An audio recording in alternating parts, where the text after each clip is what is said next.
Hello and welcome to categorical syllogisms. We have around 5 to 6 lectures on categorical syllogisms. In this lecture, we will discuss the basic of what is a categorical syllogism. Now, if you see categorical syllogisms or categorical syllogism, they are basically arguments. So, the first thing which we should understand is that what is a categorical syllogism? It is basically an argument. Now, what kind of argument is that? It is made up of categorical propositions. So we know that A, E, I and O are basically categorical propositions, and any argument which is a categorical syllogism will be made up of A, E, I and O type of propositions. So this is a very basic thing. But not every argument which will be made up of these categorical propositions will be a categorical syllogism as well.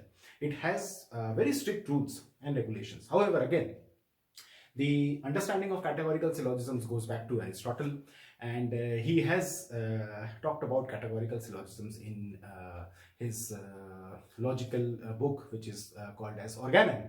But the thing is that exactly the way as Aristotle has discussed, it is not the case again in this, say, in the course which we are taking, or mostly everywhere which wherever we are studying categorical syllogisms. Now, what kind of argument will become a categorical syllogism? First, that it should have exactly two premises. First, it should have one conclusion. So this is the second condition. Two premises and one conclusion. All of them have to be categorical propositions. So it means that they will be either A or E or I or O. So it can be like there is an AA and an A, right? These two are premises and this is the conclusion. So this will be a categorical syllogism. Similarly, AE and then there is an E. So this is also a categorical syllogism, right? So same propositions can be the part of categorical syllogism, or different kind of propositions can also be the part of categorical. In fact, three propositions can be there. Two of them will be premises and one of them will be conclusion. So it can be the case that AEO or EIO, these can also be the categorical syllogisms. But apart from that also there are certain conditions. So what are those conditions? It has exactly three terms, and each of which occurs twice. Now this is a special condition, that it should have exactly three terms, each of which should occur twice. Now this seems a little bit difficult, right? Or say it is a little bit difficult initially for us to understand that how there will be three terms out of which each will be occurring twice and so on. So let us first try to understand that a categorical syllogism is basically an argument which will contain categorical propositions only. It will have two premises and one conclusion. So this is also clear. It will have three terms, each of which occurs twice. Now this creates a little bit of difficulty, but let us try to understand that how this will be say coming up as an example. With the help of an example we can understand it in an easy way, right? So let us take an example of a categorical syllogism and try to understand that how this will become a categorical syllogism. Like suppose if we say all M is P. Suppose I take one statement where we say that all M is P, and then I use another proposition where I say all S is M. So this is another proposition, and I use the same kind of thing. I will put a therefore mark. I will make it a little bit dark so that everybody can see. All S is P, right? Now this is basically a categorical syllogism. Now whether it is valid or not, that is a different question altogether. We will discuss the validity and invalidity of a categorical syllogism as well. But right now let us try to understand that how this categorical syllogism has formed. You can see that this is an A proposition, this is also an A proposition, and this is also an A proposition. So as we said that categorical proposition should have only A, E, I, and O. So all of them are A's, so it's fine because these are very recognizable structures, right? Okay. Now if you see, there are exactly three terms. Two of them are premises and one is conclusion, because you can see this therefore mark, so this is going to be the conclusion. Now if you see, there is this term M is one of the terms, then P is another term, and S is another term, right? So S. So you can see that P occurs twice, M occurs twice, S also occurs twice, right? So if this is the case, if this is the way a syllogism is formed, or an argument is formed for that matter, then it will become a categorical syllogism as well. So categorical syllogism has conditions. What are those conditions? First, that it will have only categorical propositions as premises as well as conclusion. It will have two premises, it will have one conclusion. It will have three terms, each of which occurring twice. Now, there are another conditions, like you can see that these terms are also arranged in a proper way.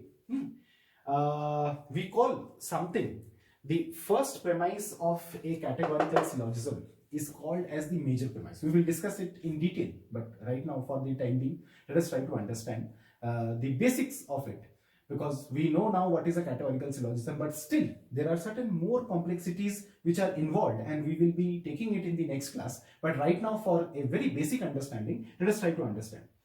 The first premise of a categorical syllogism is called as the major premise. Fine.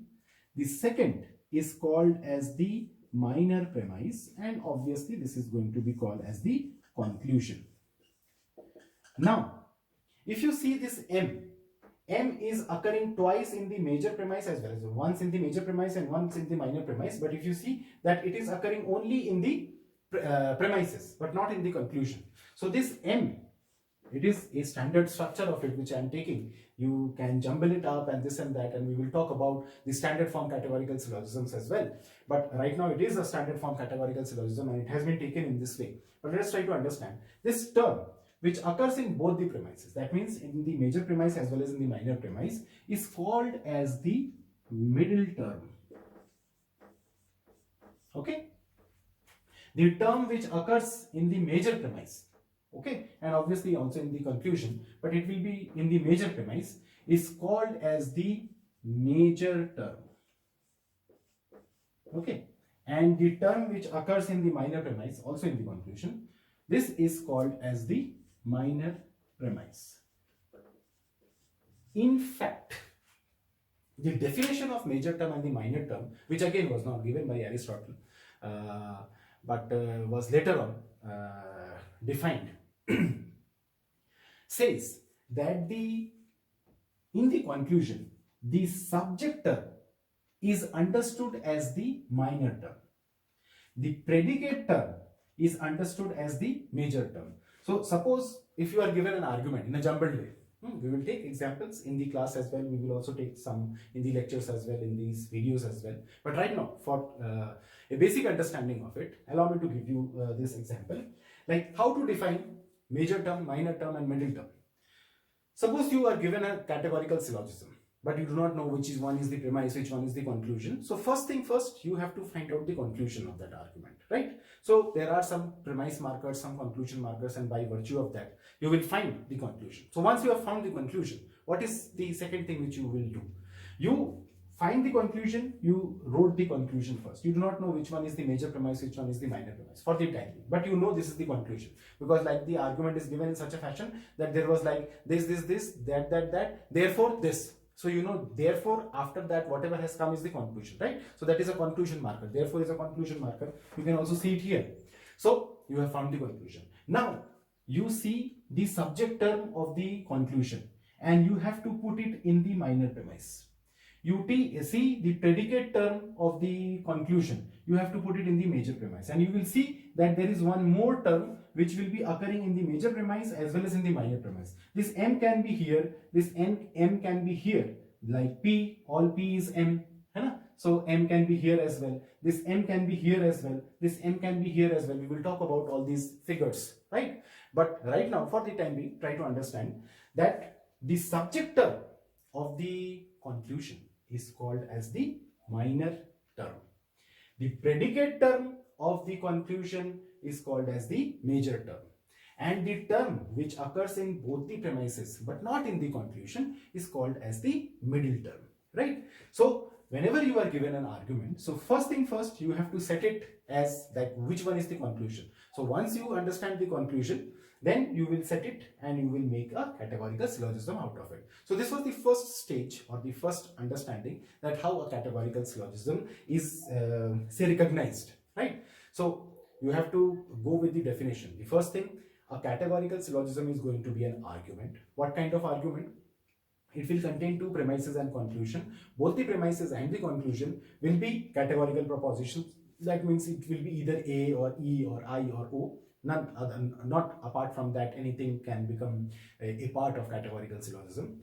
Then it will have exactly three terms, right? Each of which are occurring twice, right? If here like if okay, if there is M and suppose if here also it is M, right? So then this will be not a categorical syllogism, but because you can see that M occurs thrice, P occurs once and S occurs twice. Now this is not going to be the case. So in order to be a categorical syllogism, what will happen, that there will be three terms and each of which should occur twice. So this condition also has been fulfilled. So all these conditions have been fulfilled. So then you understand that okay, a categorical syllogism has been given to us. Now in order to change it to a standard form, and this is the standard form's definition, that in the standard form categorical syllogism, what will happen is we call it SFCS. SFCS, that is standard form categorical syllogism, right?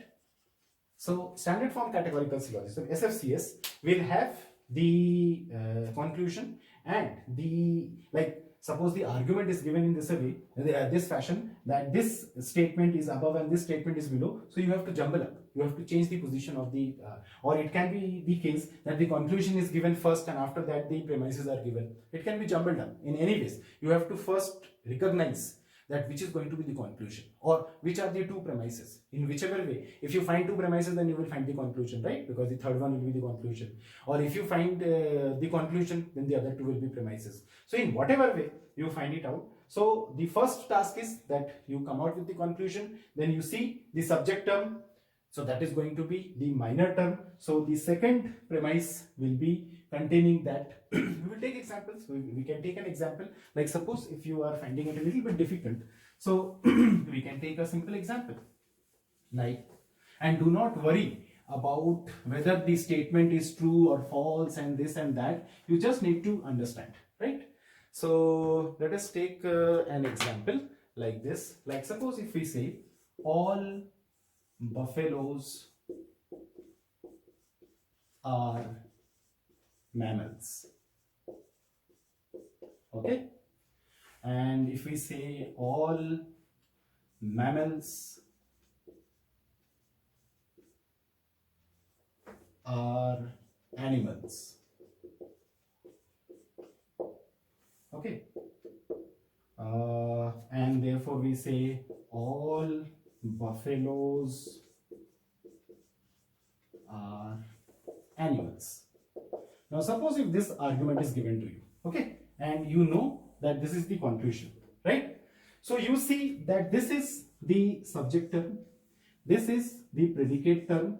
It means that this is the major premise, this is the major term, and this is the minor term. Now if you see, this is here, this buffaloes is here, however it should be at the second position, and this animals, this one should be above. So what we will do, we will simply change the position of the premises. What we will do, that we will write all mammals are animals above.